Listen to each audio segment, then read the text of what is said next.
go. Yeah, interrupt me again. Right? That woman just loves me. She loves me. I'm going to welcome any and all visitors here today, and I'm going to welcome any public comment. It appears we have somebody that wants to speak.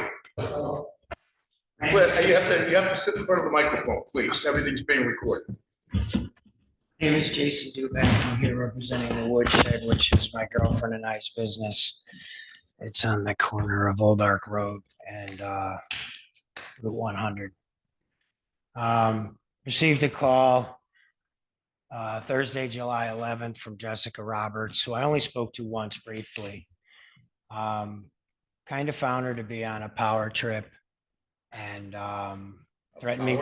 Yep, a power trip. Stern, opinionated, a bad representation of what I would think is Wilmington.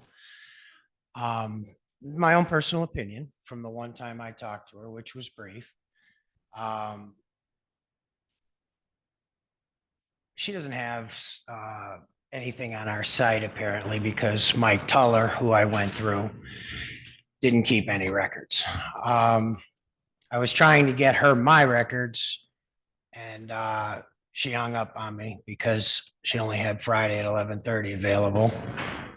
And then went to talk to Mr. Tucker for 23 minutes on July 15th. I don't think I'm going out on a limb if I say you told me to follow the process. Would that be fair to say, sir? I'm not trying to put words in your mouth, but okay. Well, here's some pictures. I don't want to approach the board and seem threatening, but here's some pictures of the past site showing that the 38-foot log in the front had chainsaw carving on it. This is our recent addition to the paper for being violators. But I think this is unfair, unsupportive of local business, and unprofessional. What's unfair? I'm getting threatened with a $50 a day fine if I don't comply to making up the rules as they're going along. I went through Mr. Tuller 4 years ago when I set up the site in April of 21. The front log has been carved the entire time. These pictures are from September of 22, shows the whole log being carved. And I guess that's the root of the problem here. This really does bother me because we've been there. This is our 4th year and there's going to be no, if this is who we have to deal with and under those terms, it's basically impossible to have any type of future or room for expansion. So what's the issue? The issue is apparently, in my mind, she's making up the rules as she's going along. What's the rule she's quoting? I need a permit for additional signage or something along those lines. Excuse me? We do have a sign ordinance. You do. You're right. And what's funny is I could get charged $50 a day if I don't have the permit. That didn't need to be in existence for the last 2 years when you drove by probably every day because it's on a main road and it wasn't a problem. So I don't understand why it is now, but then I could still, like, if the sign is in disrepair, then I could still get fined $20 a day because the sign is in disrepair. Here's a police report of the signs getting damaged on June 26th of this year. And then these are the replacement logs that I put in place because the original ones were rotting. It's to go to your Article 2 and Section 218, the zoning administrator maintains a database of signs.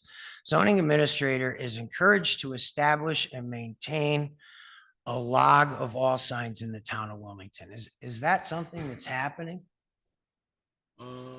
Is that something that I could get a copy of, or would I have to do a freedom of information to get that? If that's in our ordinance, then that's probably happened. Well, I want to repeat it because I'll give you the benefit of the doubt here. It says a zoning administrator is encouraged. Oh. So that gives you the full out to say, we don't have to do it because it's encouraged. But if that was in place, that could have even helped this, because then it would have made Mike Tuller have to keep the records needed. So I feel like this is selective enforcement, and this is ridiculous. Well, tell me, how was it going to be resolved? Just get a permit? Well, that's funny. So I thought of that. Get a permit. So in order for me to get a permit, I have to go back to Miss Roberts, who hung up on me, after I complained to her boss about her performance. And then I could file the permit with her. And if she says yes, if she agrees to it, because it's up to her, then I get this permit. And I don't think the permit's necessary, because I did all the right legwork going through Mr. Tuller. And did Mr. Tuller give you a permit? I have all my paperwork from dealing No, with did he Mr. give you Tuller. a permit? No, Right, so you have to get a permit. That's how the ordinance is set up. so you follow the rules? We try. That's fantastic, sir. I would love to leave you with this, and you guys could keep these copies. If I can pass this to you without being threatened. Sure. So these are all pictures from the original site, when Joe's home was there. These are his pictures taken on 4/1/21. Yeah. And then these are the pictures when I was setting up the site on 4/15. Article, let me see here.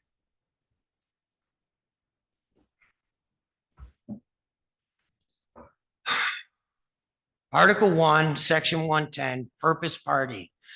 To prevent the pollution of water courses and watersheds, safeguard water tables, and avoid hazardous conditions and damage resulting from runoff. Now, in those pictures, you can clearly see that food concession. Now, I have better pictures. I was running out of printer ink, so I had to do them with 4x6s, because I don't have all your hip happening stuff. But there's drain pipes from that trailer that went into the ground, underneath the ground, right into the bank of the North Deerfield River. And when I found them, I inquired about it, and people had said that trailer hadn't moved for at least a decade. One of the pictures is actually a pretty mature tree growing over that. So I don't know how that happened, if everybody's taking everything so seriously. Who owns the pipe? It was The that landlord? guy Joe's Home Cooking, the previous tenant. He had Put the, pipe in? oh, he had hard pipes. Those, like, really, look at those pictures. You could see the pipes. And the landlord didn't take them out. The landlord wasn't advised about it. He was under eviction for quite a while, and he was getting towed off the site at the point that I signed a lease. And when I moved it, they were taken out. I took them out. But what I'm trying to say to you is, I'm asking for a little fairness for a business that's already established, that did everything the right way at the time. You're changing the rules while the game is in motion after the fact. And you told me you did a good job. Unfortunately, that was allowed to happen under everybody's watchful eye of the town, and that's sad. Right, so if you want a variance, you're going to have to file for the DRB, Development Review Board. If that's if you don't get the permit that you need. How about I don't do the signs? You what? How about I don't do the Well, signs? then you can take the penalty if you need. What penalty if the signs aren't No, there? if there's no signs, then you don't have to comply with the sign ordinance. So, I mean, what are you proposing? I mean, I'm proposing that none of this should happen. I shouldn't be here 5 times since since July 11th, trying to do somebody else's job for themselves. I tried to deal with the employee in power, and I found it to be a rogue employee that was unprofessional and hung up on me when I was trying to make an appointment with her to bring my evidence, which I shouldn't have to do, because that's your job. No, you're wrong. All you gotta do is follow the rules. The rules. Okay, that's correct, the rules. So- You have to have rules. We do have to have rules. Were the rules followed in that situation right there that I documented and showed to you? That I'm not aware of. We have never been made aware of that. but you're responsible. You are directly responsible for wastewater in this town. And that happened under your watch, sir. Is it truly wastewater? Oh, it was wastewater, it was gray water, it was grease. Yeah. So, I mean, you know, there are zoning violations that occur in the town on a regular basis, and many of those get brought to the attention of our zoning administrator or the DRB. But in some cases, they don't. But, you know, I have to say that Jessica Roberts does a very good job of identifying, you know, zoning violations when they do occur. Can I expand upon that? Sure. Zoning violations when they occur. This lot was 38 feet long. And it was on the side of Route 100. You just said she did a good job of addressing zoning violations as they occur. She's been here since September of 22, and it wasn't a problem until July of 24. She does a lot of work. I mean, she not only serves as our zoning administrator, she's also our health officer. So, I mean, she's looking at a lot of properties every week, every month, and, you know, getting us through the permitting process, getting things to, you know, handling things that go to the DRB, you know, appeals.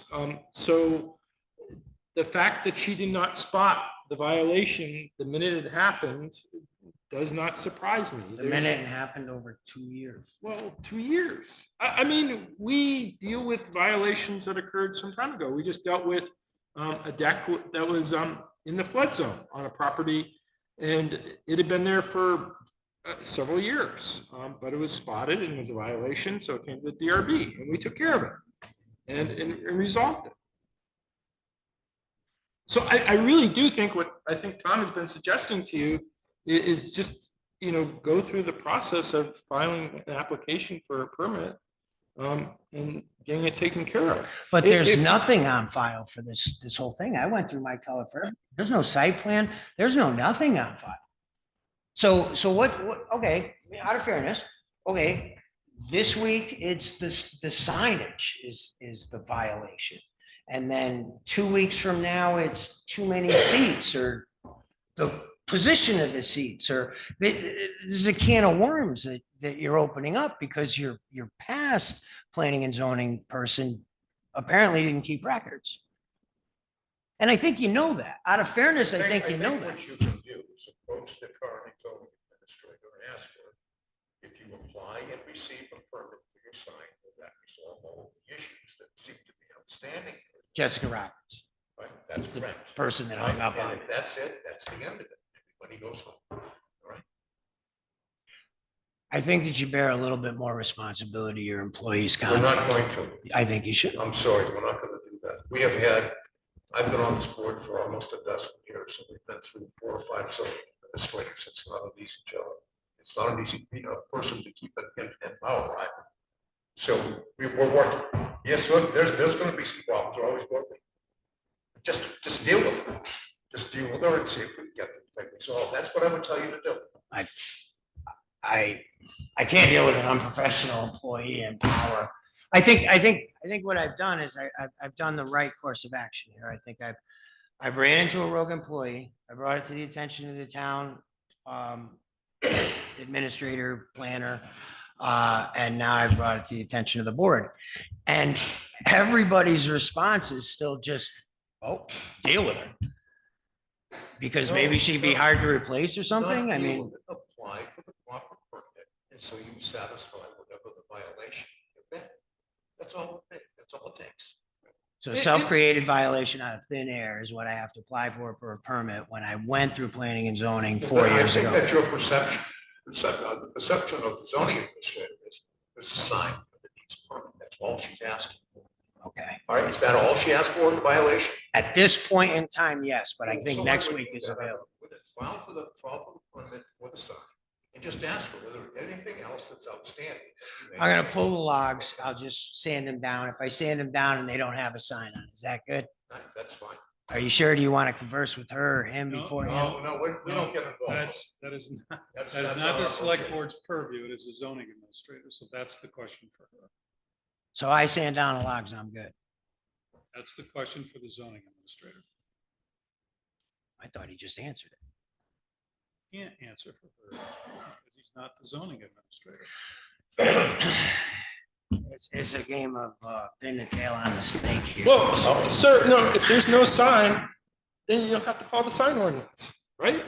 Not necessarily, because I already have a metal sign that's on the trailer that says the woodshed. So is that going to be considered a sign next Friday when that's a problem? These are questions for the zoning Yeah, administrator. These are questions for a zoning administrator that acts like a professional, and I found it to be otherwise. Well, if you are unhappy with her answers and she does not grant you the permit, you have the right to appeal to the design review board. And that's $150 to go to them after 66 to her. It is. This is the problems that are incurred when you have employees that are unprofessional.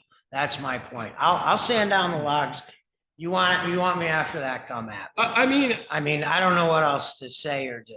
I serve as an alternate on the design review board. I go to every hearing, and I've never found Jessica Roberts to be unprofessional. Well, I did, and I only talked to her for a few minutes on the phone. I think at some point or another, people ought to have thick enough skin. If you're going to be an enforcement officer, you ought to really know what you're talking about instead of just, this is how it is, that's that, and then hang up on me when I can't meet her at 11:30. Because I can't take off a full day to meet her when it's convenient for her. I'm sorry. I don't get paid whether I do my job or not. I have to do my job to get paid. And I tried. I don't even want to be here. I did everything the right way before I even put a shovel into the ground over there. Take some accountability for your people's actions. Thank you for coming in. Have a great night.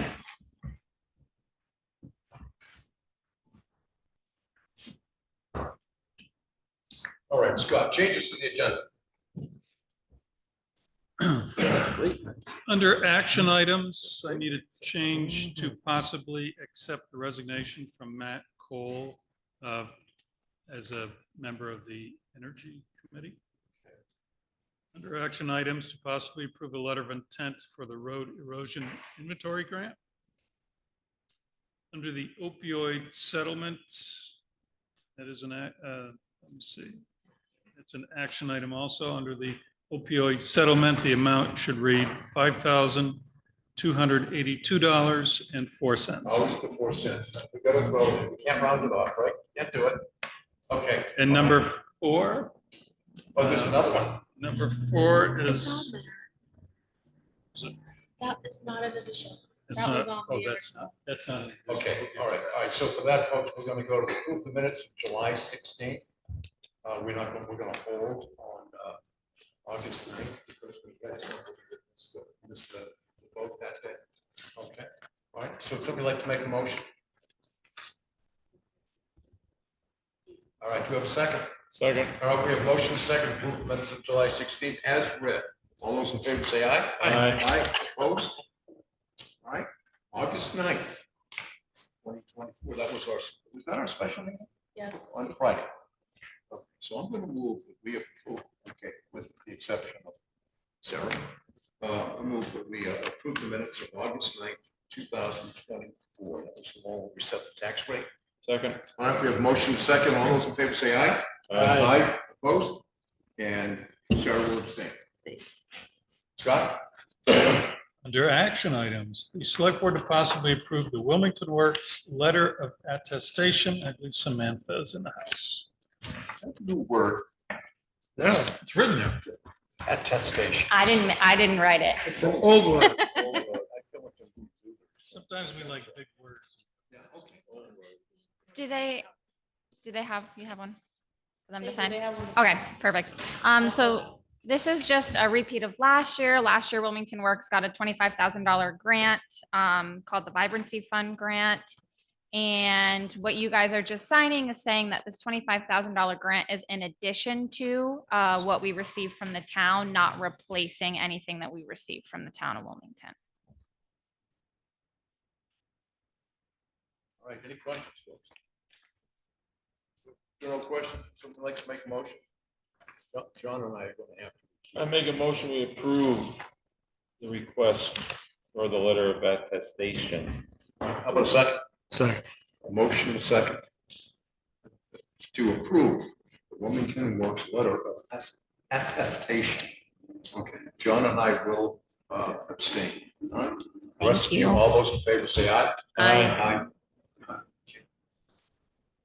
Thanks for coming in. Thank you, Samantha.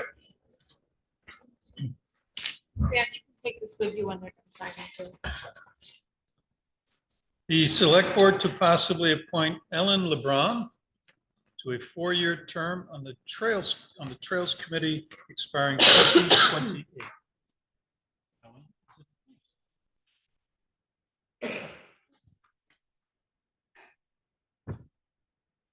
Get to meet the other half.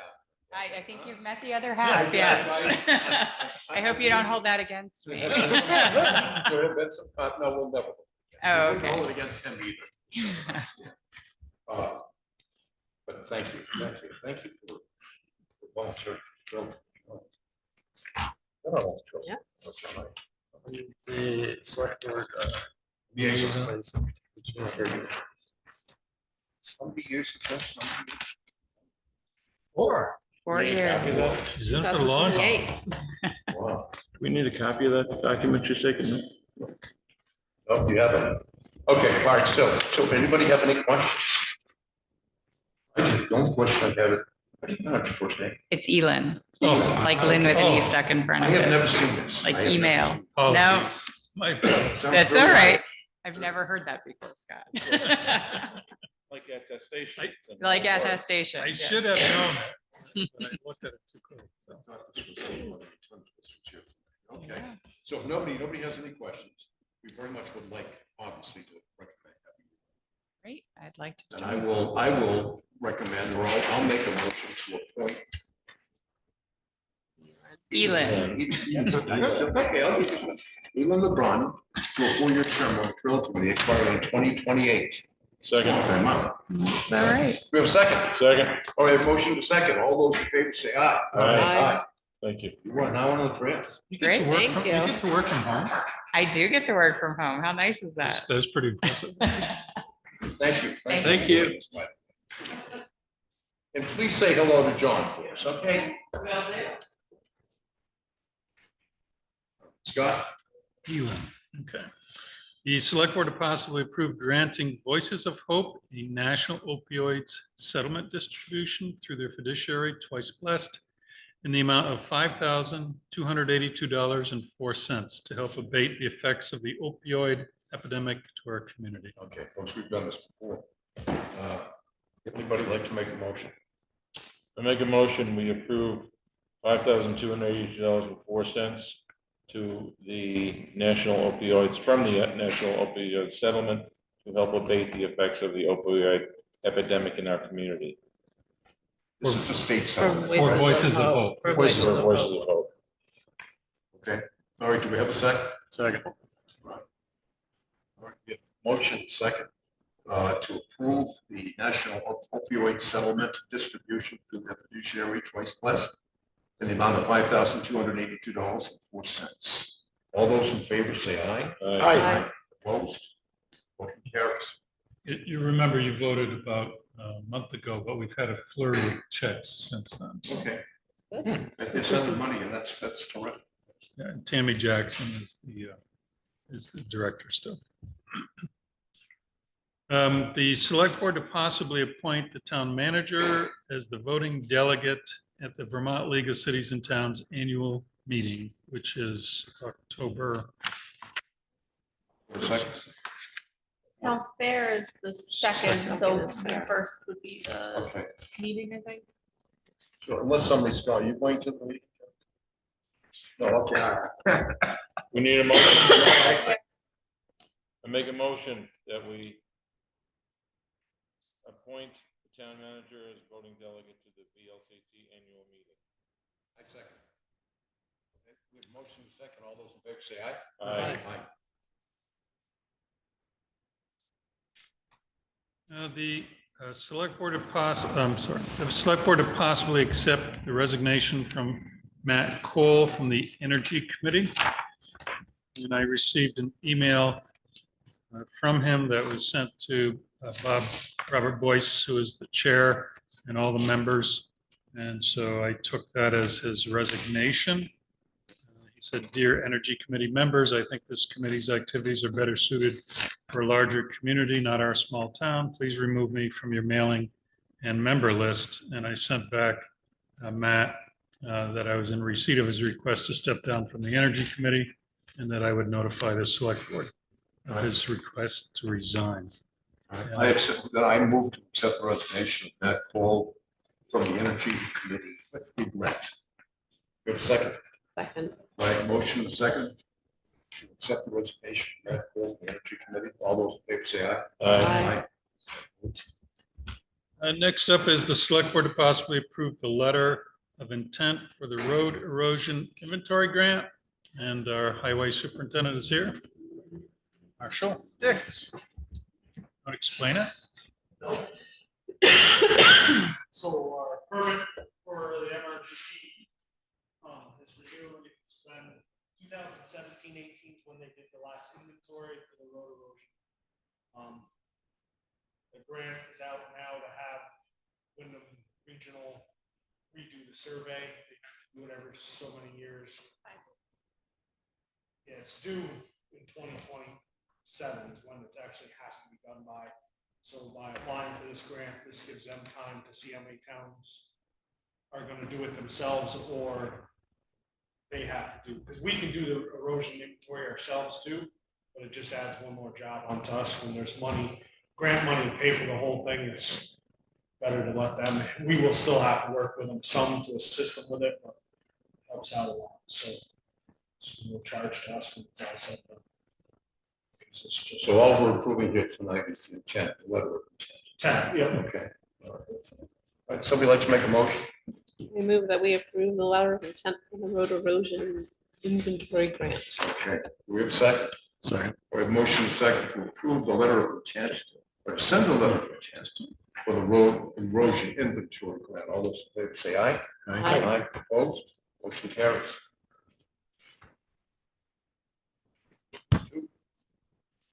We're looking for your signature. That's you. Oh, that's me. Yep. So the hoot, toot, and whistle, the Select Board to possibly approve the bid from Saladino Property Management for the Hoot, Toot, and Whistle Trail Improvement Project in the amount of $276,479.15. Gretchen and Joanne are here.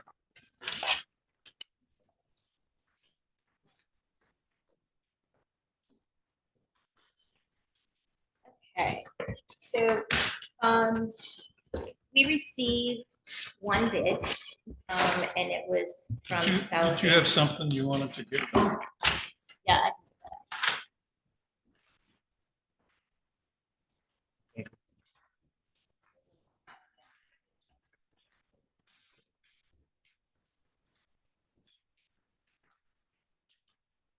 Thank you. Okay.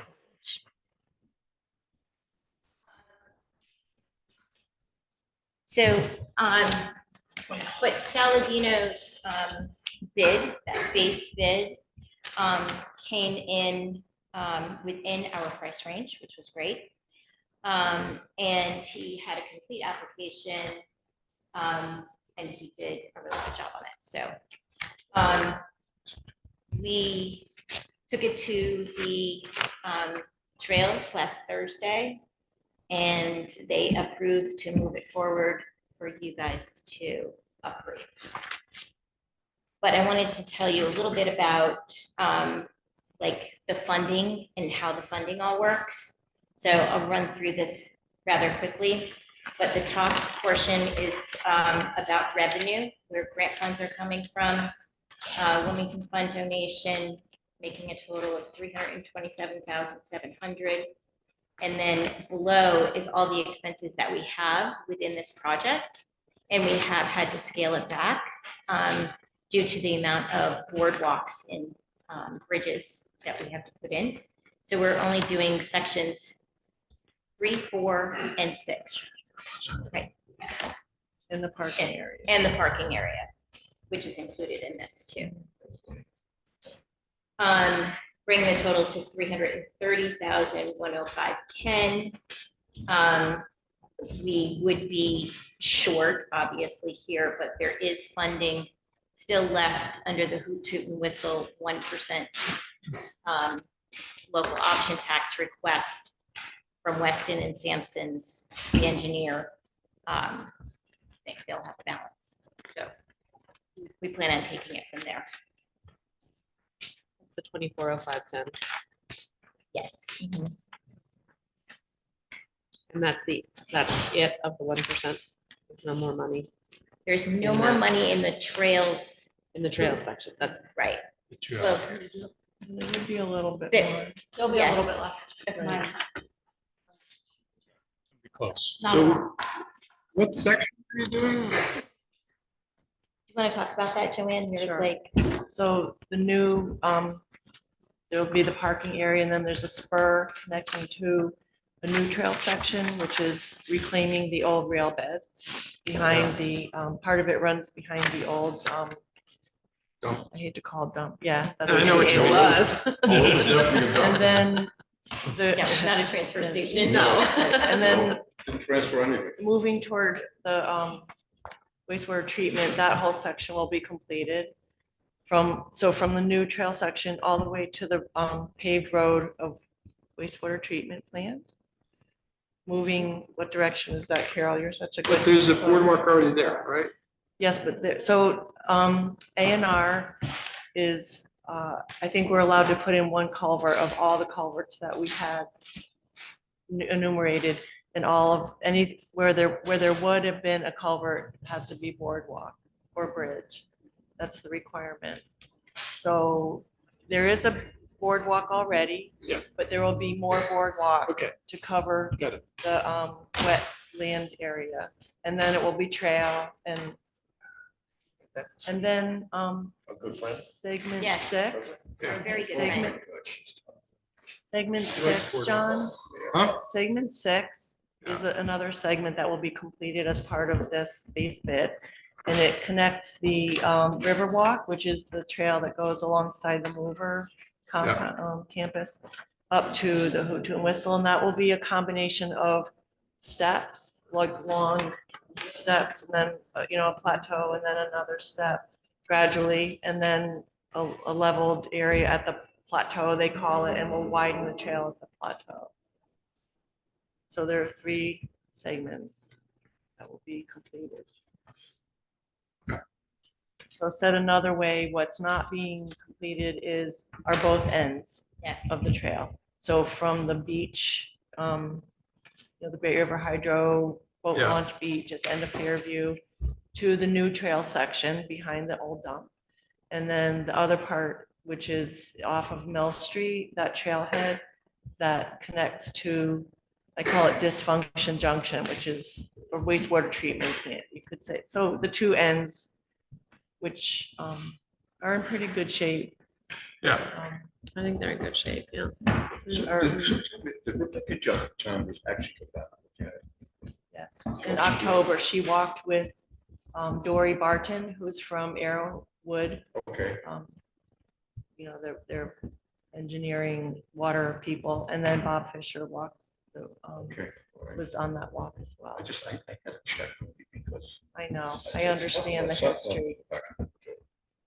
She was involved in several meetings with Weston She Sampson was. engineers and Dory Barton. And you don't see her easing up on anything, do you? Absolutely Yeah, not. it's So- When you- How much would it cost to complete the entire project? Was it 5? Do we have any nitroglycerin here? I mean, it's really painful. The final, and that's in today's dollars, John, I know. is $590,000. In addition to the Oh, 300. no, the whole project. Total. Total project. So it started out around 300, and now it's almost double. This is, My face is getting red just saying that. It's unbelievable. 330.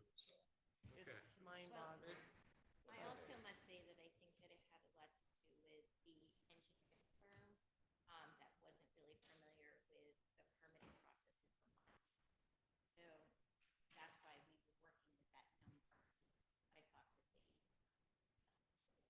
have our permits in place? Hopefully we will by mid-September. We're still working on wetlands.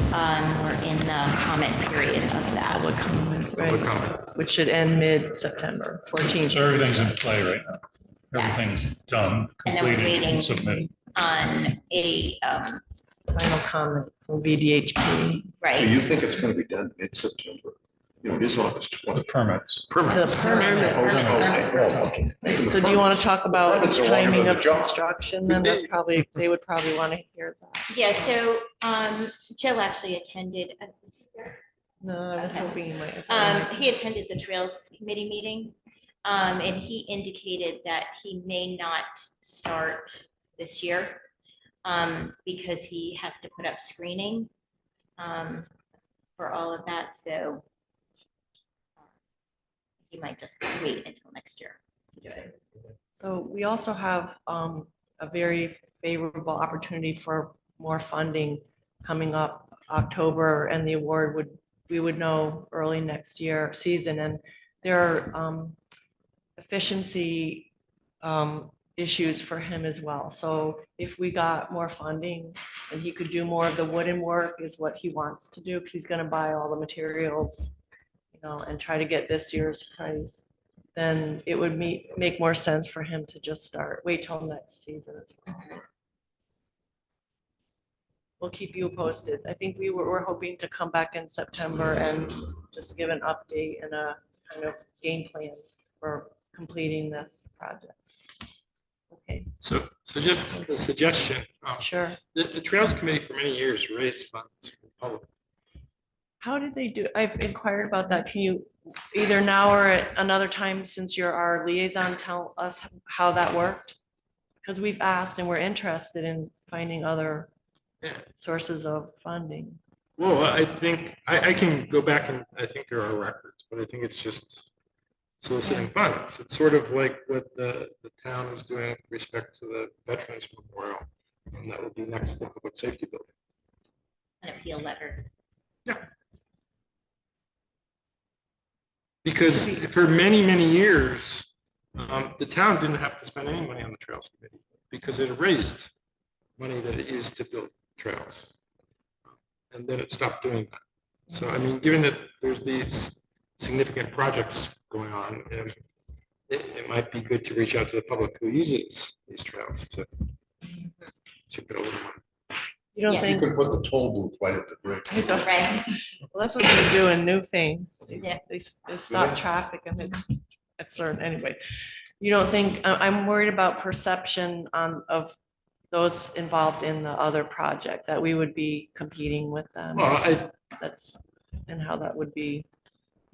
well, and this is a big nut to crack, as is the Veterans Memorial. Veterans Memorial. It's Yeah. really costly, and so it's a hard uphill lift. I don't think you're competing though. I think people give to different causes. Some Mhm. people want to give to, some people might give to both, but you might have a group of people who are outdoorsy and who use that and see the value in it, even if you could get a little bit of money. There is definite value. Yeah. There's I great would- value in it. I would agree with Sarah. I think the constituents that you're seeking donations from for this project versus Veterans Memorial Park are going to be vastly different. I think a lot of second homeowners would be more interested in this project than probably the Veterans Memorial Park. Thanks for that. Question, please. So totally from left field, I apologize. What's the annual maintenance on a project like this? Do you have any idea how much that might cost? In the report, I don't have it. Okay. After this is all done, how much is it gonna cost to maintain it, I guess? Oh, here's your question. Much more expensive than I originally thought. that it would Good be answer. Because of the boardwalks, Right. and So they cannot be. How long is it gonna last, I guess, is the other side of that I'm question. sorry, How long will this investment survive is the other side of my question. I don't know, that's tough to say, because I don't know, I know he's using, it's hemlock, right? yes. And because he can't use pressure treated. It's in a wetland. So, And he approached the engineer and got approval to use a different installation system such that, which is very wise and in our, to our benefit, in that the wood won't be touching any water or soil. That's cool. So it's a helical, Carol, do you remember what it's called? Helical something. So in other words, he put some kind of, It's like putting here. It's a metal. It holds it up. yeah. So hopefully that will improve the, but that's a legitimate concern. Anyone else have any questions? Somebody like to make a motion? I move to approve the bid from Saladino Property Management for the Hoot and Whistle Trail Improvement Project in the amount of $2,776,479.15. Second. $276,479. Of course, we have to have the 15 cents. All right, we have a second. Second. All right, we have a motion and a second. All those in favor say aye. That's Aye. Aye. That's great. Thank Thank you you. very much. Thank you, guys. No, it used to be 2 cents, but inflation. Yes, thank you very much. Next on your agenda is a HUD grant opportunity. We have Kate Kirkwood, I believe. A Lead and Healthy Homes Program Manager, to discuss a regional HUD grant opportunity to mediate lead or homes and rental properties. And Kate is on Zoom with us. I am. And full disclosure, I'm sorry I couldn't be there with you today. I'm actually in a hotel in Savannah, Georgia at a national lead conference right now. It's where I'm presenting. So I've done a bunch of writing and work on this in over 20 years. I'm happy to send you. I think I did send you my resume. So this is not something that I'm new to. I'm well involved in these programs, but typically not in Vermont. I just moved to Vermont a few years ago. And now I serve on the Marlboro Selectboard. So I appreciate what y'all are going through. I've been listening tonight here. It sounds familiar. But anyway, this is a program that I would just like to bring to my new community. Like I said, I moved to Marlboro a few years ago, and I've seen these programs make a significant difference in the communities. And I wanted to tell you, when I reached out originally, Gretchen Haverluck called me back, your economic development director, and said, I hope I have the right person, right? I've been talking to a lot of people, and said that she was excited about it and I should bring it to you all. And so here I am. I wanted to tell you the last 3 years, I've been the program manager for Sullivan County in New Hampshire. I've lived in New Hampshire for 40 years. I just recently came to Vermont. So Sullivan County is similar in some ways to Windham County, which is really what made me think about approaching you about doing this. And I'll give you a couple of quick examples. The population there is about, Sullivan County, by the way, is Claremont, Newport, just across the river here. And I wrote them a couple $1 million. So these HUD grants are fairly significant. And I just wrote 12 million for New Hampshire in the last month. So I wrote them about 3 years ago. I wrote Sullivan County a $2 million grant. And now, so their population is about 43,000, median income 50,000, and they have about 11,000 houses built before 1940. Windham County has a population of 45,000, median income 40,000. And I don't know exactly the housing population built before 1940, but I do know that we have two sort of lines in the sand with lead paint hazards. One is 1978 and one is 1940. So we know that about a quarter, nationally, about a quarter of the houses built before 1978 have lead, but about 90% of the houses built before 1940 have lead. So that gives you an idea what we're looking at in terms of our housing stock here. So I know that in Vermont, 58% of the housing stock was built before 1978, 29% before 1940. And in particular in rental units, when we get into those areas where maybe maintenance isn't quite as good as it might be in an owner-occupied property, 36% of our rental stock was built before 1940. So in Sullivan, over 3 years with that $2 million, we inspected 80 units. That's a combination of rental units and single-family homes. We abated, meaning we got rid of all the lead hazards in 70 units. of that 80 over the course of really 2 years. The third year was kind of closing out everything. We trained 400 contractors and homeowners in how to work lead safe, do-it-yourselfers as well as professional contractors. We created 25 jobs. We increased our, obviously, workforce development. We improved the tax base. And 20 of those homes that we abated were not habitable when we took them over. They didn't meet code requirements for different reasons. And another 20 had lead poisoned children living in them. So when I got here into Vermont, I got certified. I'm also a trainer. I am a lead abatement contractor, and I teach lead abatement contracting courses nationally. That's what I'm doing here in Savannah right now. And I work with the health departments typically, and I work with the health department in Vermont. I've been certified to teach now a little over a year, both RRP, which is just lead safe renovation, and the full abatement courses.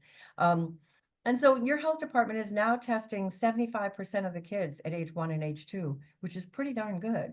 Where in New Hampshire, we're testing about 30%. So I'm hoping, so the HUD has these grants, and the new one that I just wrote for Sullivan County, I just submitted it last week, is for 4 million. So they're asking for 4 million to abate 100 units because they realize they just are scratching the surface. Anyway, I would like to bring this kind of a program to Windham County. And we can, the way it works is basically HUD will provide 90% of the funding, and we have to provide 10% locally. Typically, honestly, we do that with the property owners. If we're improving their property by this much, they're pretty happy sometimes to pay 10% if HUD will pay the other 90%, And there are sometimes homeowners that can't afford that, and so then we seek for other funding. And there are sort of match funding sources that are available out there, and I can go into more detail about that. So I thought it was a big stretch to go from nothing. There are 2 programs like this in the state of Vermont right now. One is statewide, and that's run by the Vermont Conservation Board. A guy named Matt Hill is the executive director there. And he's right now about 6 months behind. He cannot keep up with the applications that are coming in, partly because there's only 2 certified contractors that they work with. There's also and that's silly. I mean, we can certify contractors all day long. Like I said, I teach that course. That's not a hard thing to do. But we can fix that problem. It's just that no one has done that. There hasn't been someone focused on that. So he's got a waiting list right now. And the Burlington program is completely out of money. They're completely shut down. They just have no more money. So they applied along with a bunch of us in this application that was due last week. Hopefully they'll get more funding. But there's nothing concentrating here on Southeast Vermont. And I would like to do that because I see some similarities to work that I've done in other places. And like I said, I've been doing this 20 years. So I've seen it in cities like Manchester, New Hampshire, and Nashua, New Hampshire, and I've seen it in small rural communities. And maybe I have another 10 years of this kind of work to do before I retire. I'd like to, start a program here that I think would be sustainable. So all I'm asking for right now, a really fortuitous thing, HUD released what they call a capacity building grant, which is a much smaller grant. You can ask for anything between 500,000 and 2 million. And all you do with that grant over the next year or even 2 years is build capacity. You train contractors, you do outreach, you get property owners on board to say, yeah, I'd like to participate in a program like that if you get it going. So this first little pot of money, this capacity building, is about paying salaries for 2 or 3 people to build the program. It's about, renting office space if we need to or whatever, getting the word out basically, and building those 2 pipelines, property owners and contractors, which really, that's what's needed to make this successful. I met with HUD today to talk about how to better do that in rural communities. In fact, I'm giving a presentation here tomorrow at this National Lead Conference on how to build that in rural communities around the country. So I think I know a fair amount about that. What I'd like to do is ask you for a letter of support. Wilmington, I'd like to ask the town to write a letter of support saying, yeah, if this program gets off the ground, we'll participate. We'll come to some meetings, we'll do some training and outreach in our community and see if there's some interest. And I provided a sample letter of support in the materials that I sent you. I'm not asking for any money or any commitment of money. I was asking when I first started. I've been to several towns now. I've been to Putney and Guilford and Marlborough, and and you. And I thought, well, if I have three, I've got some more lined up. If I have three towns that are interested, I'll go ahead and write the grant. I'll just donate my time to write the grant because I live here now and I want to see this work. And if we get funded, great, then we'll start building, we'll start figuring out how this is actually going to work. And if we don't get funded, well, okay, then it wasn't meant to be and nothing lost. But an interesting thing happened just last week, I guess it was, that changed things a little bit. Mark Anderson heard my presentation twice. He heard me present to Guilford and Putney. And he, you know what? We should do this at the county level. Why don't you do it through my office and just include all of Wyndham County? So that's a whole other thought. So anyway, all I'm looking for either way, the HUD won't give money to me as an individual. They will only give money to a community, a governmental agency. It has to be a town or a county or a state. So I was looking, when I was trying to build a little consortium of towns, I was looking for one town to be sort of the lead town, and they would accept the money from HUD. And then they would accept the responsibility of paying out the money, to the salaries and so forth. And towns, as understandably, were a little nervous about that. Look, our staff is stressed enough. We don't want extra work for them to do. So the county stepping in and saying, we'd be happy to be that entity and take that piece of it, I think makes it a little easier. So that's my pitch. What questions can I answer for you? One question I have. Sure. You mentioned here on why now, the section why now. Perfect sorry? time. I will donate my time to write the grant application. And if funded, I will be one of the staff paid for by the grant. We will then hire 2 more people and start the job of building the program. They're going to be paid out of the grant also. Is that correct? That's correct. I want to make sure that's clear. Yes, I'm sorry. We're not hiring people, that's all. Yeah. So I wrote 2 grants in the last couple of months, one for the city of Nashua, New Hampshire, and one for Sullivan County, New Hampshire. They will both ask me to come and work for them. I've worked with them before, but I live here now and I'd rather, spend time working here. So my thought was, if I bring the money in, perhaps y'all will hire me at, 25%. I wouldn't be full time, but 25%, 50% of my time for the next year or so to try to help build this. And I'd hire some other people to work with me. Kate, you can't see me. This is Scott Tucker, Hi, Scott. town manager. My question is, when you're saying the county, you're saying the Wyndham Regional Commission has would accept the grant and manage it? Is that what you're saying? Yeah, that's my understanding. Is that Mark Anderson and that team that's in the sheriff's office? Sure. Yeah. Oh, you're talking about the sheriff's department? He's the one who offered to step up and be the entity to accept the funding. I don't know enough about how your county structure here is so different than it is in New Hampshire. I'm just learning how this all works. Well, it's not really a county. We don't really have a county structure. So typically Wyndham Regional, it's a planning commission, but Wyndham Regional Commission takes on the role of dispensing grants and that sort of thing on a countywide basis. And that might be a more natural fit. Sure. And one of the things we could do in this exploration phase, in this capacity building phase, is figure out who should be the entity. I don't really know. The other piece of this that I should have mentioned is we're on a tight timeline. The grant application is due September 4th. So it's coming right up. And I've been working on it for, a month or so, but I just didn't get to you all because my schedule and your schedule didn't line up for me to come and meet before now, to ask you if you would be one of the people who would write a letter of support. But I think whoever takes the lead now and brings in the funding for the capacity grant does not have to be the entity that receives the larger grant when we go for that. The larger grants start at $1 million, sometimes even $2 million, depending on what we're asking for. They're much larger and they're over a longer period of time. Any more questions? All right. Would somebody like to make a motion? So we're moving to approve.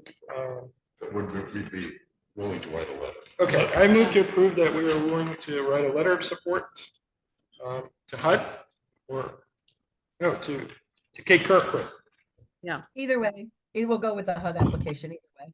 as part of a HUD application for a grant. Second. All right, motion second. We will send a letter to Kate Kirkwood of the Southern Vermont Lead Hazard Control and Healthy Homes Initiative. Thank you. I hope this all works out well for all. All those in favor, say aye. Aye. Aye. Opposed? Motion carries. Thank you. Thanks. Thank you. Okay.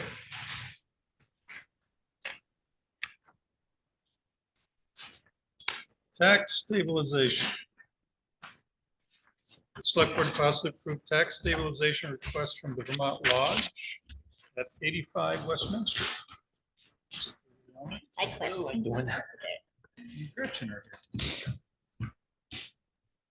Okay, so we received a letter from Cliff regarding tax stabilization at his property at 85 West Main Street. And I gave you the breakdown. I think that, you know, he's planning on doing a two-family dwelling there. And currently, you know, the house has really no value that's there. It's not even a house. What is it, a house? It's a shell of a house, yeah. It's shell. I'm sure there was some value to. What is 85 West Main Street? Yeah, is this June by the Sonny's old property. Sonny. Yeah, old property. It was moved approximately 20 years ago. Oh, I remember when they moved it. It's been vacant. Yeah. ever since. But so it's still sitting just as a shell, but nothing has started. No, it has, we started in the middle of April. We started doing work on the outside. That's it. And before that, we were doing some work on the inside, just removing, a lot of it had to be, the interior had to be kind of gutted and removed. All the plaster was all falling down, it was all horsehair and plaster. Yeah. So, yeah, we were doing that, and we just recently started putting it back together. Okay. So this is an interesting one because we've never really done a tax stabilization. Usually there is a building, which there is a building, but it has no value according to the rent list.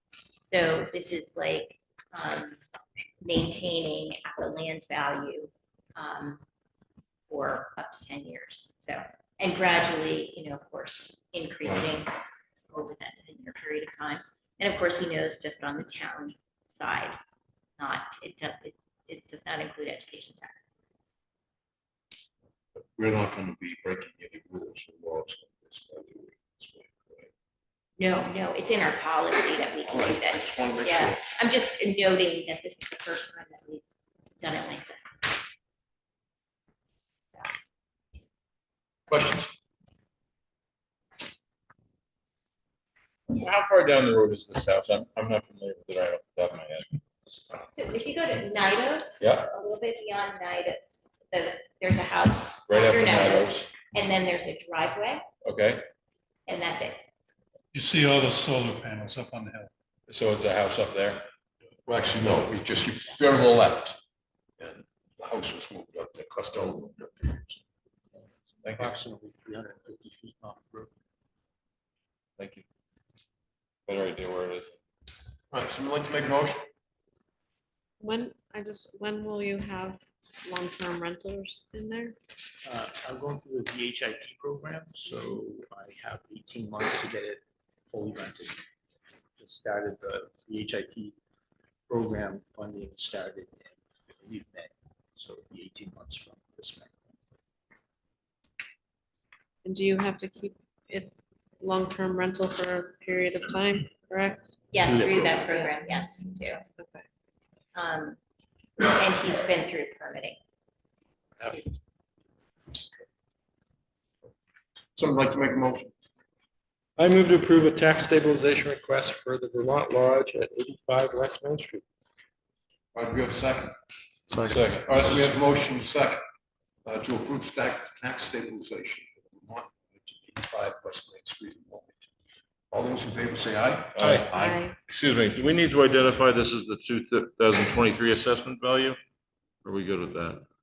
No, it has to be because. Right, it's part of the it doesn't motion. start isn't it? until No, it doesn't have to be in the motion. Okay, Sorry, thank you. Because it's in the final paperwork, the agreement, The value of April 2025. Thank you. Thank you. Good luck. I appreciate it. Thank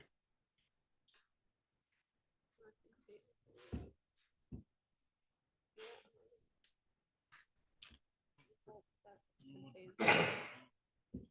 No, I've got a bucket. Okay, next up is the police department. The chief is here and our finance officer is also here. The select board to discuss and possibly approve new pay rates for the police department. I sent you memoranda to create the context and give you some background, and then a recommendation for pay increases at the end. This culminates a number of different discussions that the chief and I and Christine Richter have had with regard to what might be possible and the challenges he's facing. And I think I would just turn it over to the chief because he can describe better as he's living this. Good evening.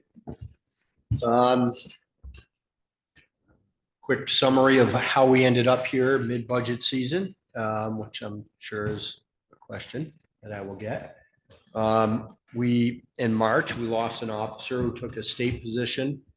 The towns of Wilmington and Whitingham both voted to do a collaborative position with a school resource officer with the supervisory union.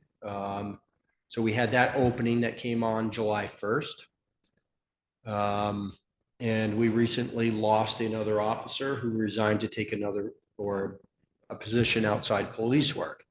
So that leaves us with 3 full-time openings. Out of 7, we've been trying to recruit since March. We've been recruiting rather extensively end of March on. Early on in our recruiting, we got some feedback from some of the online ads and recruiters that are out there that in order to be competitive right now, we would have to increase our starting pay rates from somewhere in the realm of 17 to 21%. They recommended that we take that action in order to try and increase the applicants. We've received about 72 interested inquiries, some with applications. We've sent about a dozen to testing. I can tell you as of last week, Tuesday, we only have 1 applicant who actually passed the initial testing battery. It's very difficult. We are seeing some correction in the hiring in policing in Vermont. We see that generally in our more urban areas where there's schools, there's a younger, more diverse population than we have here. And that results in those areas getting more applicants, and they're starting to fill up some positions, which is good because I think what we'll find is as we move forward, we'll move to the top of the list and we'll be able to gather some more of those applications. For about 4 years, we were pretty full staff. There was 1 blip for about a year where an officer resigned and came back. But we were full staff for about 4 years. And I really didn't keep my thumb on the ever increasing pay rates all around us in police work. And, just kind of wrote it out. And now that we are back in the position to try and hire to fill these positions, I have found that there is not a lot of applications that are going to cross the finish line at this point. We need to get more qualified applicants. We are finding a change in our applicants and what they are looking for work. And I can tell you now that night, weekend, and holiday work is really not appealing to the workforce out there, especially when we have a labor market that has such a low unemployment rate right now. So that's where we're at. With Christine's help, we've kind of worked out a way forward within our sworn officer position because we are carrying some vacancies. there is funding that is unspent. This funding would be reallocated into our sworn payroll lines, which would help us hire and help us retain the remaining staff that we have.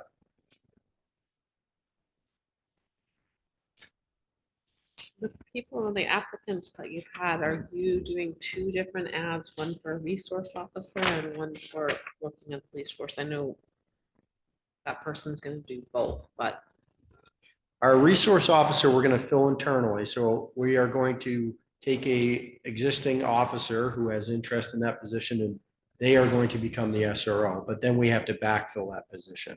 but you're not gonna do that until you have three Correct. positions open. So that's what I'm trying to get at here. Well, Correct. they've already gone through an interview process and selected the. They've already officer. been selected for that. Trained. And as soon as we have the staffing available, you know, we are going to fill that position internally. So we're not hiring externally for the SRO. We are hiring for a patrol officer, and we are also looking for a police sergeant.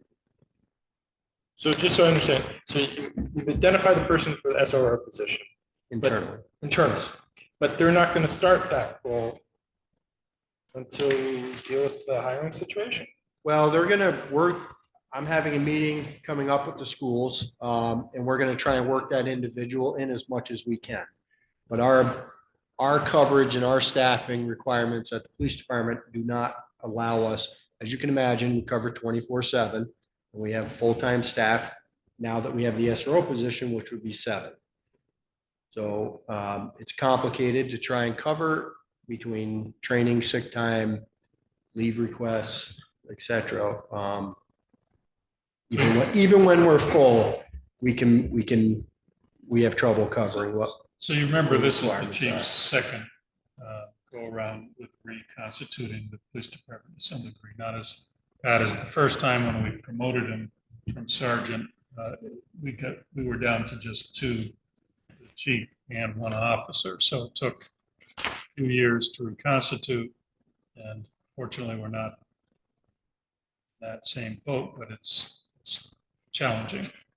No, I understand the challenges. I was just trying to understand Yep. the role of the school resource officer. I wouldn't say, so, yeah, so I think the chief is saying we're gonna try to have some flexibility, but yes, it's not going to be, and plus he's writing a grant, or he has written a grant for the SRO too. Well, no, and I understand. I'm just concerned about losing a police officer into the school at a time when we were down. Yeah. Yeah. Well, we are aware of that, and we're gonna try, we realize we cannot honor that initial obligation at this staffing point. But we also realize that, you know, this is a relationship building and it's gonna take time. So we need to work that officer in as much as we can. And that is our goal and our intention. And are we not giving time to Whitingham as well? right We now? also have that contract, but that, they are aware as well that that contract is filled when we can. Yeah, it's very flexible.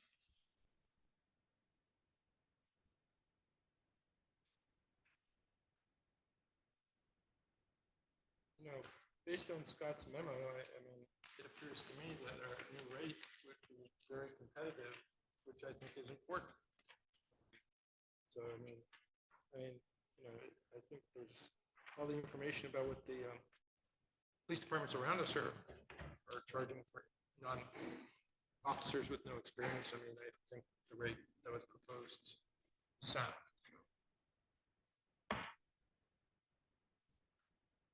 $28 for new applicants. Correct. New applicants with no experience. Right. Yeah.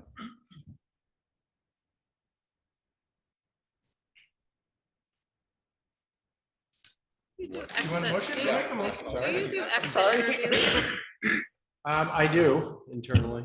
And most of them leave because there's more money to be made elsewhere, like. It's at a the combination. state, or- I wouldn't say most, that is obviously a factor, you know, is pay. But there's always other factors. I mean, it's a complicated, tiring schedule we're on. Officers are routinely asked to cut their family vacation short. They're routinely asked to work sick. They're routinely asked to work injured. I mean, that is the reality of having 7 full-time people covering 24/7. And the idea that, well, then you can take some of those hours on call, there is no less of a burden during those on-call hours. They need to be able to get up and respond timely to any emergency that occurs. There's nobody else who's going to go. And that weighs on an officer and their families significantly. So just to clarify the motion I'll be making, do I want to specify the rates or just? You're giving me the authority, Authority, you're okay. giving me the authority to move the way we've explained it. Okay, I move to approve the new pay rates for Wilmington police officers. Do we have a second? Second. A motion, a second, to agree to the increases as outlined to us for the police officers and officer. All right, all those in favor say aye. Aye. Aye. Opposed? Thank you. You know, I've been here almost 12 years, and it's only been a very short period of time that we've got that at this time. No, I shouldn't say that. we're gonna work on that. No, it's not your fault. I understand. Good more money. That's not your fault. But it's just one of those things where. Well, we and appreciate people your change support. careers Again. midstream too, so. And you got the building built. in the We do, midst of all this. yeah. You know, we got that new building built. That took a lot of time and Yep, effort. that's correct. You want We to, do. you want Yeah, to I tell got them that. about your, you had some visitors recently from California, did you not? Some educators, some instructors. some- Oh, we had, our training. Yeah, we hosted a managing bias for police officers.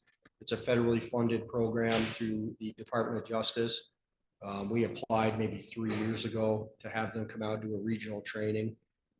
So we were able to host it here. The fire department was kind enough to let us use their training and meeting room downstairs. And the regional departments came in, police, and attended it. And it was a great training.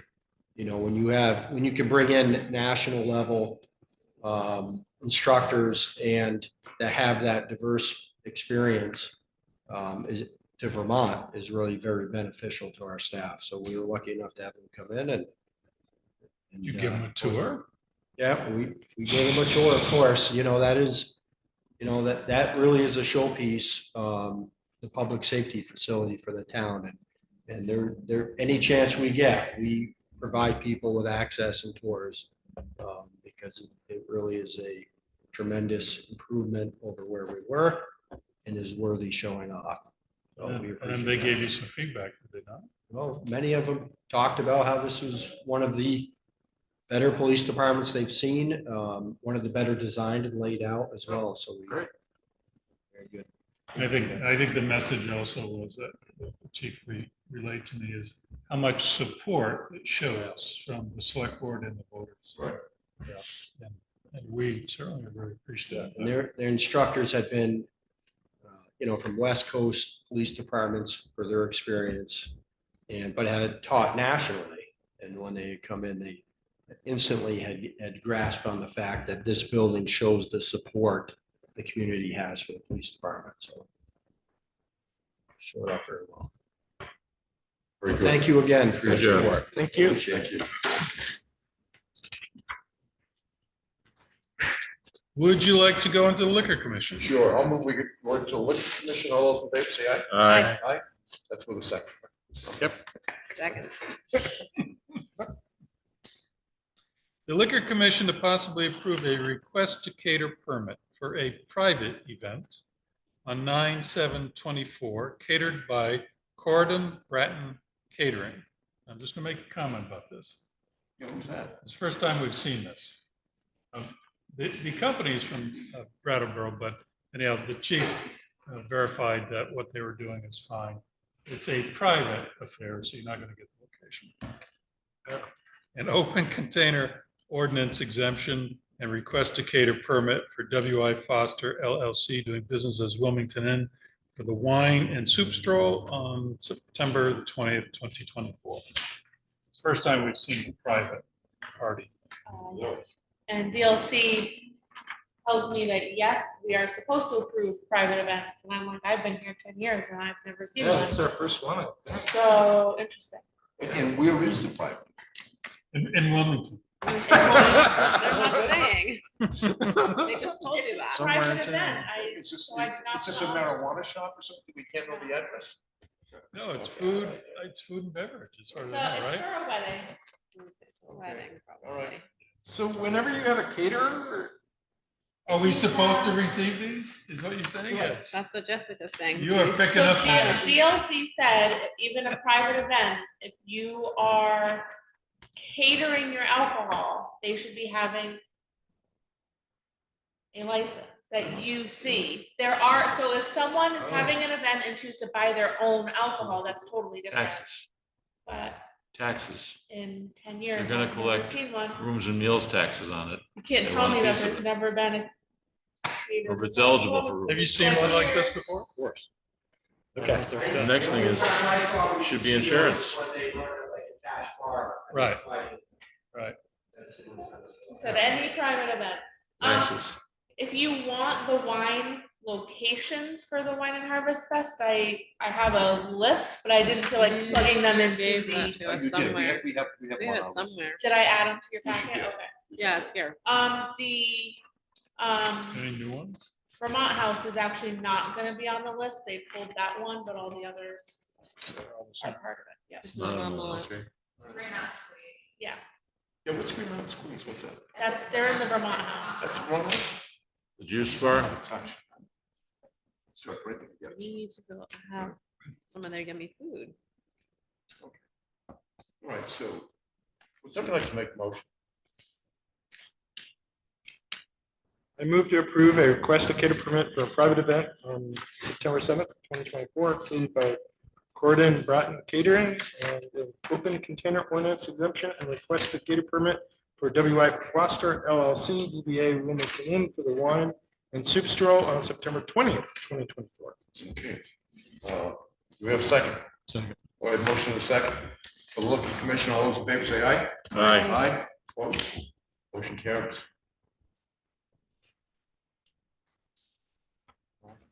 Other business, Scott? No, thank you. All right. No thanks. Wait. Oh, okay. Select board members' comments. Tony? do we have a new camera outside or a picture of Dotson? That's just for Robert's background. That's He's your, not on that's your screen. zoning administrator. Oh, I see. Thank you. That's all I got. No, Flowers look good, don't they? They look very nice. We have a new contract. I thought they were great. Unless the fight was Yeah, that's taken a- 3 years ago, right?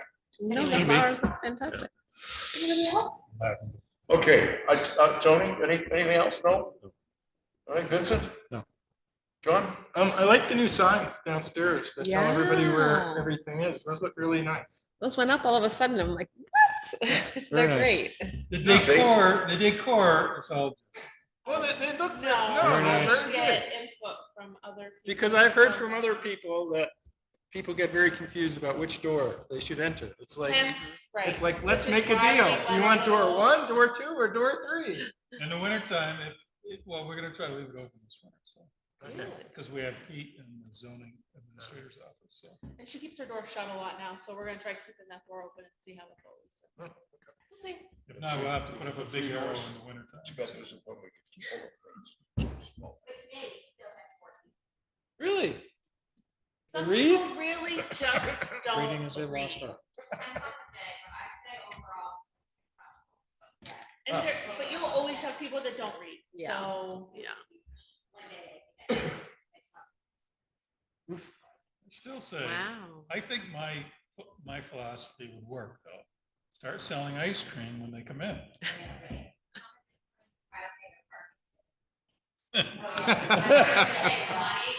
Just take the cash. Take the cash. Yeah. That's actually pretty cool. Okay, so, I have nothing, except for I just want to tell you that I was in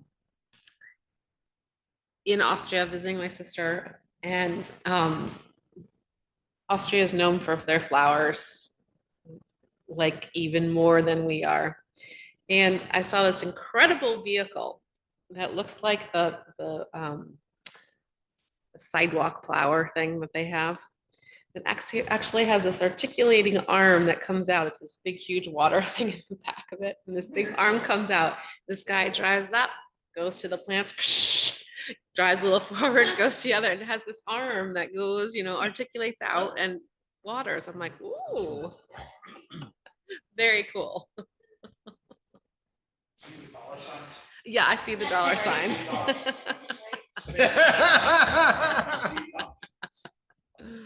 Holy cow. I think It was Sarah, pretty cool. Sarah's a little bashful. She'd like to ask you where the town line is. Where is the town line? Is the line that you paved the money that you had, or is that the town line? The town line is only another 50 to 100. Yeah, that's what I thought. Okay, that's fine. Some people ask me and they're like, they did your house, Sarah. I'm like, I think they just had enough money to go to that So the space. biggest reason to stop, so I'll talk about this. I thought I made it clear, make it done. We don't want to turn around. Yeah, in the So when we triangle. go to the town line, For the we're plow. turning around, we're gonna be turning around on their end. Yeah, that makes sense. Because we Okay. turn around actually on our side. So And this then way, you- as the then truck you damage it. leaves and comes back onto it, we're in a straight line. Yeah. So that is why we stopped short of the town line. And yes, it was supposed to be a mile, so there's a mile too, by the way. Yeah. The blacktop there is a mile. That's what I was talking, like, they only had enough for a mile, like whatever it was to that. That's- Yeah. That's the minimum amount they would do when they come here. So that's, again, it's supposed to be a test, so it goes close to it. No, it looks great. How's it working? It looks great. I mean, it'll take time. It drills to up a get lot it. of stones, I'll say. It takes a little while though. So for you it gotta to- start driving on the loose spot. Yeah, you gotta Not learn- the- I rode on my ride- gravel ride bike, your and I was bike. throwing stones up like. Yeah. Those stones is something not tires will pick up. Yeah.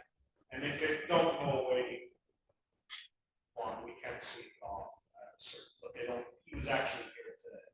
Looking Seemed at very it. happy. And I said, so black shorts, we've been a few days.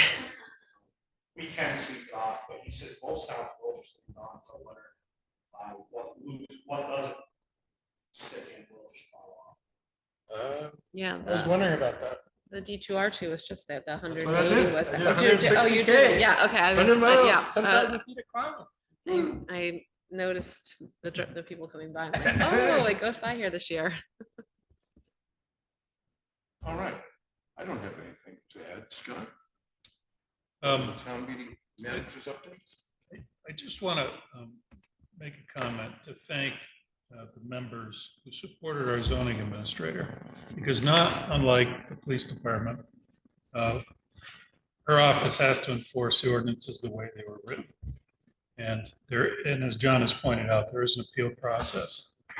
And in this particular case, he is not the business owner, the person who commented, nor is he the landowner. And the landowner is the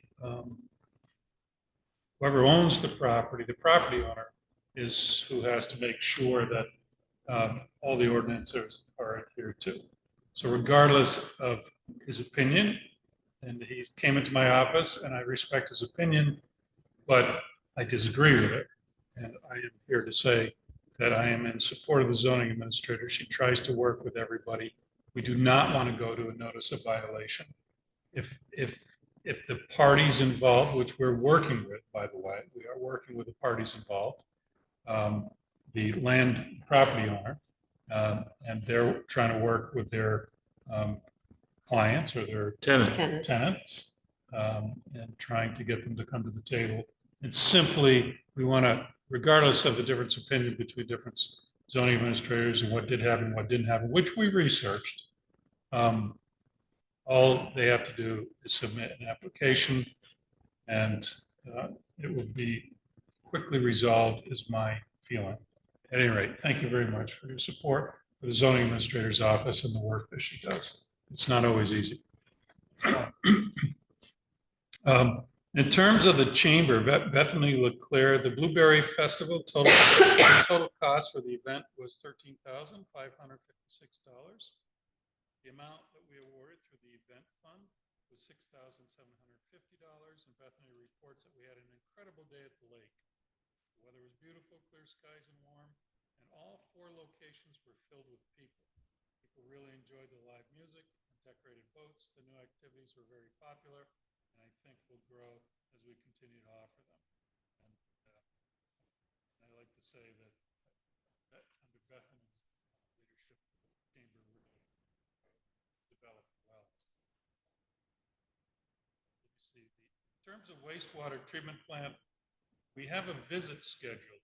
So we are renewing our permit, and our application was found to be timely and sufficient since March 31st, 2024.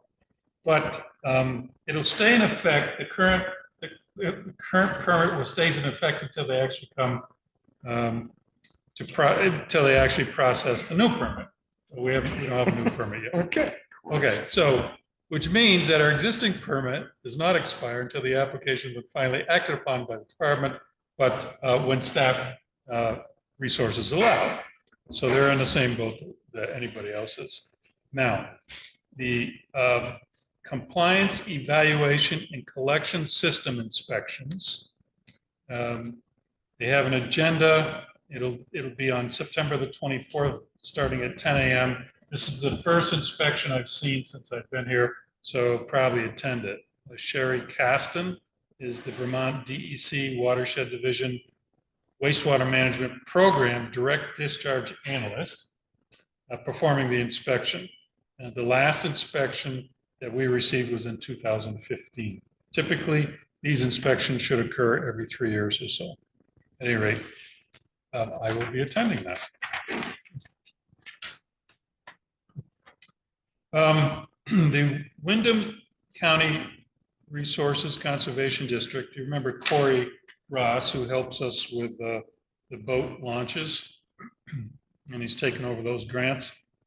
We issued a letter of support to allow the Windham County Natural Resources Conservation District to proceed with a preliminary 30% design for infiltration steps and erosion stabilization practices at the Green Mountain Beach. On August the 22nd, what's that, Thursday, at 2 p.m. at the Green Mountain Beach. If you would like to attend, you may. This is the Lake Raponda Shoreline Erosion Preliminary Kickoff meeting with Corey Ross and a few other people. Emily Lewis, who is the Planning and Landscape Architect of Du Bois and King. Allison Marchione is an environmental scientist, a shoreland restoration ecologist and coordinator at the Vermont DEC. And I believe Bob Boyce is going to attend as a member of Lake Raponda Association.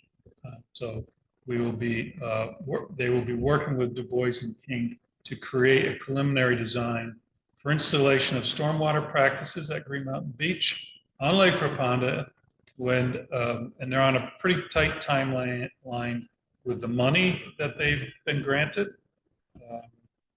And we should see something that we can actually, we'll have input into, of course. Is this gonna limit or restrict access to the beach? No, that's what when we talked about this about a year ago, we specifically said the opposite, that they need to open some of that up for us and keep that in mind. But a lot of this has to do with the erosion around the fishing area on the other side also. But I think they're going to do something with the steps coming down and some of that in front. But that's part of the whole thing. We get to see the design and we get input in things. A lot of the erosion techniques that they use are plantings. There's some kind of plantings. Well, I know, but bushes, shrubs, trees. plant a lot of bushes and shrubs. Yeah, That that's- means less people can use the beach. Yeah, You know, with beaches. that's been my argument. And I'm they're, taking Gretchen, you know, he turned it into a terrarium and they're last have week. that. It was ridiculous. So Gretchen's not going, I'm taking Jessica. Okay, But it has helped the erosion, I must say. I don't see it. You don't see it? No. I mean, mean, that might be the case, however, we're not allowed to cut it or trim it or do anything, and it looks unkempt and just horrid all the time. So we're gonna see So- what they're going to There will be suggest. some of us for there to point out what we didn't like the last time, and make sure they don't make it Are worse. members of a certain association going to also attend? Uh, Oh, boys. boys. I Imagine think Jack Bob would be Boyce there is too. cool. Jack will be there, absolutely. If you eat enough edibles and you sit on it, you'll think you're with the Have you seen jungle. his truck? I told them they could maintain the garden there, but I think they went and checked with DEC, the shoreline people, and they said, oh, no, you can't weed, you can't weed or anything, so. Unbelievable. Anyhow, the person from Du Bois, Emily from Du Bois and King is a landscape architect around shoreline erosion. So we'll see what she has to say. And then, of course, there's an expert from the state as well. Easements are nearing completion, I think, on East Main Street. I think. Rich? I had a, no, she's ignoring me on purpose. Oh. I have a FEMA recovery, I had a FEMA recovery transition meeting with regard to last July, that would be July the 10th, 2023, and the damage around. Ultimately, our award budget is $93,735.33. And the reimbursement rate on that is 75%. So the last project that we have to do, remember, we had the parking lot, that was completed right away. We got a check for that. Sun and Ski and Ware Road, and all this work, of course, is being done by Highway. And that was completed right away. We still have not received a check for that. But the last project will be within this construction period. And this is the water utility road. Marshall has assured me we will spend all the money, and he'll be able to actually make that a more usable road. And we're going to try to put in, we're putting in culverts. Culverts, more water bars, add water out. So the water bars are going to be more of a commercial grade. Right now, he's sort of dug them out.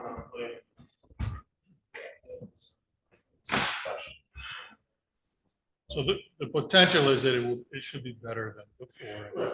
Unless. The material that's there will be better for the walkers, that's one of the complaints. And Jeff, from the regional, made a comment, can't wait, because somebody rolls in at least once a year. Okay, so the transition from FEMA means that Vermont Emergency Management will do the final walkthrough when we're completed and make sure that we have done what we said we were going to do. Flood proofing of Memorial Hall project. We have answered all the, what they call RFIs, requests for additional information. And the last RFIs were submitted. I had a meeting with the Vermont Emergency Management person, Lisa Kolb, Nat Swansberg, who is he's sort of the Vermont floodplain manager for the area temporarily until we have, until they find a replacement.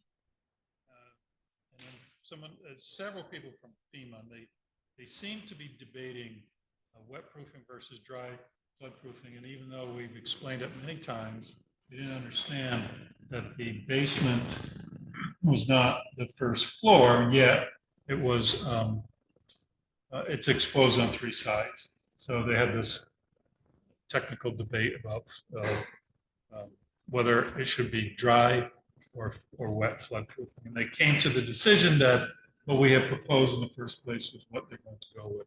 So I have to say that I think Ned Swanberg and Lisa Cole were instrumental in getting us through this piece. Remember, I started this, I don't know, I think I started in 2019, but then we had a COVID, and then coming right out of COVID, I believe it started moving again.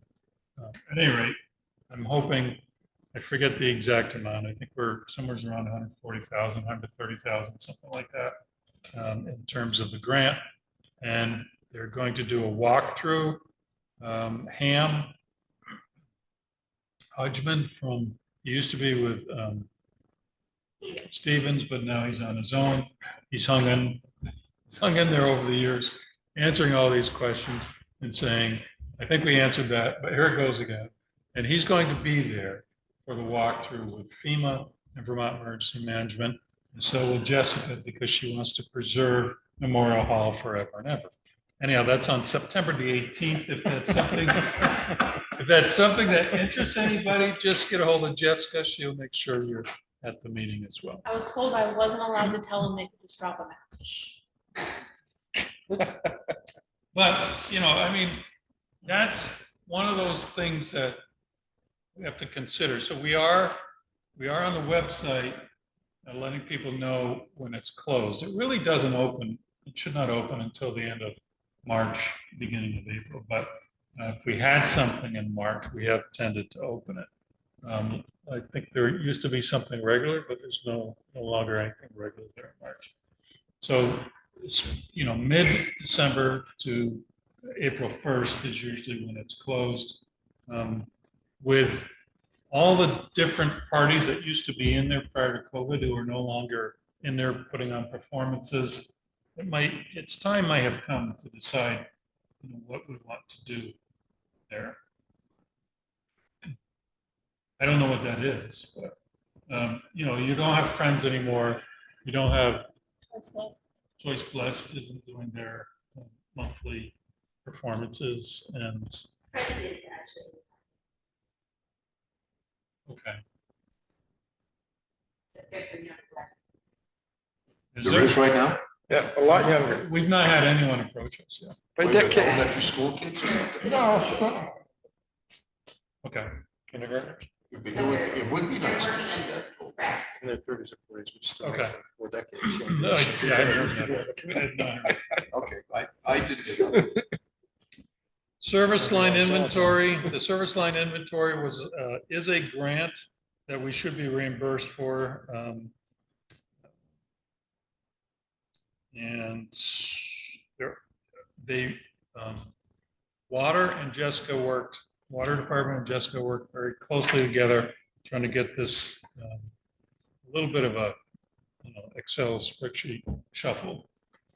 But they did get to everybody, which is surprising. 260, I believe, 260 households. 261 households. So once we figure out whether or not they accept everything, we should see some reimbursement that will go back to water.